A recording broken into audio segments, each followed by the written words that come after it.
안녕하세요, 뮤즈입니다. 드디어 애플의 2020년 마지막 발표회가 끝났습니다. 애플은 미국 시각으로 10월 10일 미국 캘리포니아에 있는 쿠퍼티노의 애플 본사에서 One More Thing이라는 주제로 발표회를 진행했는데요. 아시겠지만 이번 발표회는 발표 전부터 상당히 많은 관심을 모았습니다.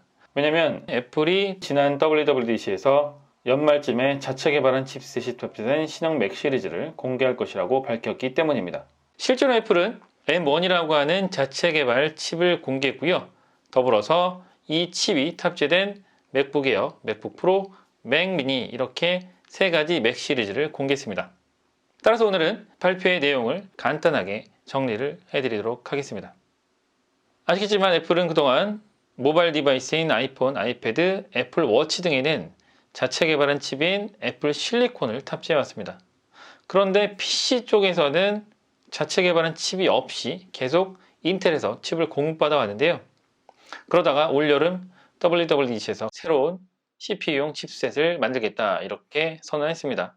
그리고 이번 발표에서 드디어 M1이라는 칩셋이 공개됐는데요. 애플이 M1을 개발하게 된 그 근본적인 원인은 당연히 인텔에 대한 의존도를 낮추고 매출을 좀 더 확대하고자 하는 그런 의도가 있었기 때문이다 라고 할 수 있는데, 사실 그거는 표면적인 이유가 아닐까 이렇게 생각합니다.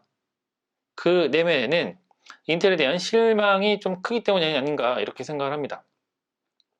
어떤 부분에 대한 실망이냐? 간단하죠. 이번 5G 스마트폰을 출시하는 과정에 있어서 인텔에 대한 실망도가 상당히 컸습니다. 칩셋 개발 능력이 상당히 떨어진다는 것을 알게 됐기 때문이죠. 그리고 이번에 인텔이 11세대의 로켓레이크를 공개했는데 이 칩셋에 대한 반응도 상당히 좋지 않은 상황입니다.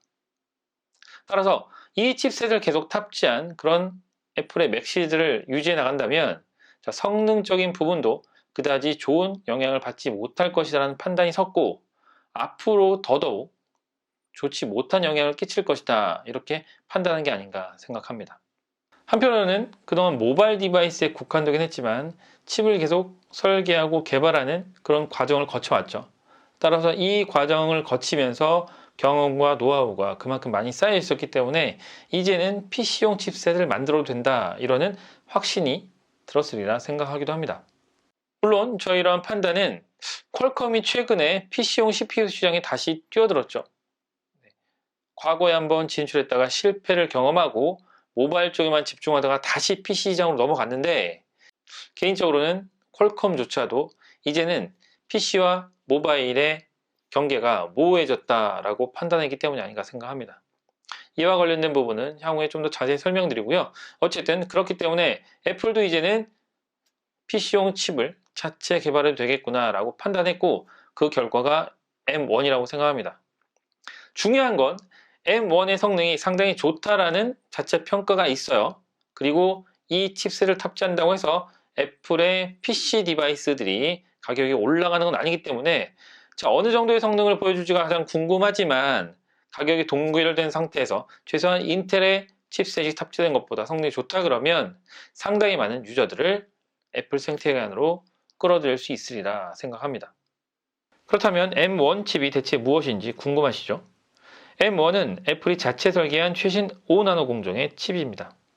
PC용으로 개발됐고요. 컴퓨터 구동에 필요한 8코어 CPU와 8코어 GPU, 인공지능 기능을 수행하는 16코어 뉴럴 엔진, D램 등을 모두 하나의 칩 위에 올린 시스템 온 칩입니다. M1에 대해 팀쿡은 애플이 창조한 가장 강력한 칩이다 이렇게 강조했습니다. 맥을 훨씬 더 빠르게 하고 놀라운 배터리 수명과 함께 새로운 능력을 제공하고 더 많은 소프트웨어를 구동하게 할 수 있다라고 단언했죠.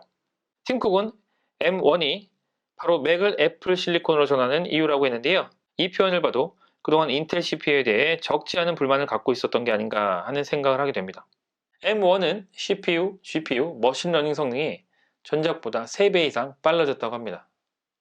또한 단순히 성능만 더 좋아진 게 아니고요. 전력 소모량도 상당히 줄어들어서 배터리 성능이 전작보다 2배 이상 좋아졌다고 하네요. 이 표현대로라면 이제 PC 시장에서도 애플 강세가 시작되지 않을까 이렇게 조심스럽게 예상해 봅니다. 애플은 이 M1을 맥북 에어, 맥북 프로, 맥 미니 이렇게 세 종의 맥 시리즈에 탑재했습니다. 이 제품은 오늘부터 구매할 수 있고요. 다음 주에 정식으로 출시된다고 합니다. 단 미국 시장 한정이고요.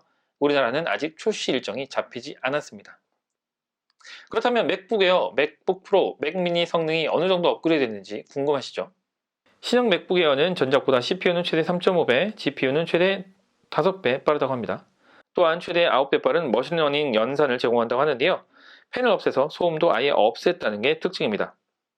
또한 완충을 기준으로 웹서핑은 최대 15시간, 동영상은 최대 18시간 사용 가능하다고 합니다. 영상 재생을 기준으로 해서 종전보다 6시간 늘어났다고 하네요. 그리고 터치 아이디가 탑재됐고요. 이를 통해서 결제도 가능하기 때문에 활용성은 보다 높아질 것으로 보입니다. 따라서 맥북 에어에 대한 소비자의 니즈는 더욱 늘어나지 않을까 이렇게 예상합니다. 제가 메인으로 사용하고 있는 노트북이던 맥북 프로는 13인치 모델만 M1 칩을 탑재했습니다. 기존 제품에 비해 CPU는 최대 2.8배, GPU는 최대 5배, 머신러닝 성능은 최대 11배 빨라졌다고 하고요. 배터리 성능은 웹서핑 시에 최대 17시간, 동영상 재생 시에는 최대 20시간으로 향상되었다고 하는데 어마어마한 업그레이드가 아닐까 생각합니다. 그리고 이번에 구입할까 고민 중인 맥미니는 기존 제품보다 CPU 성능은 최대 3배, GPU 성능은 최대 6배, 머신러닝 연산은 최대 15배 빨라졌다고 합니다. 이렇게 성능이 좋아진 부분도 마음에 들지만 더 매력적인 부분은 전작보다 가격이 $100나 낮아졌다는 것입니다. 영상 편집용으로 가볍게 쓸 수 있지 않을까 이렇게 생각하는데요. 정말 올해 여러 가지로 타격이 좀 심해서 구입이 좀 힘들지 않을까 이렇게 생각하는데 제가 가지고 있는 기존 제품들을 다 처분해서라도 하나 좀 사야 되지 않을까 이렇게 생각합니다. 오늘은 애플의 마지막 발표회인 One More Thing을 간단하게 정리해 드렸습니다.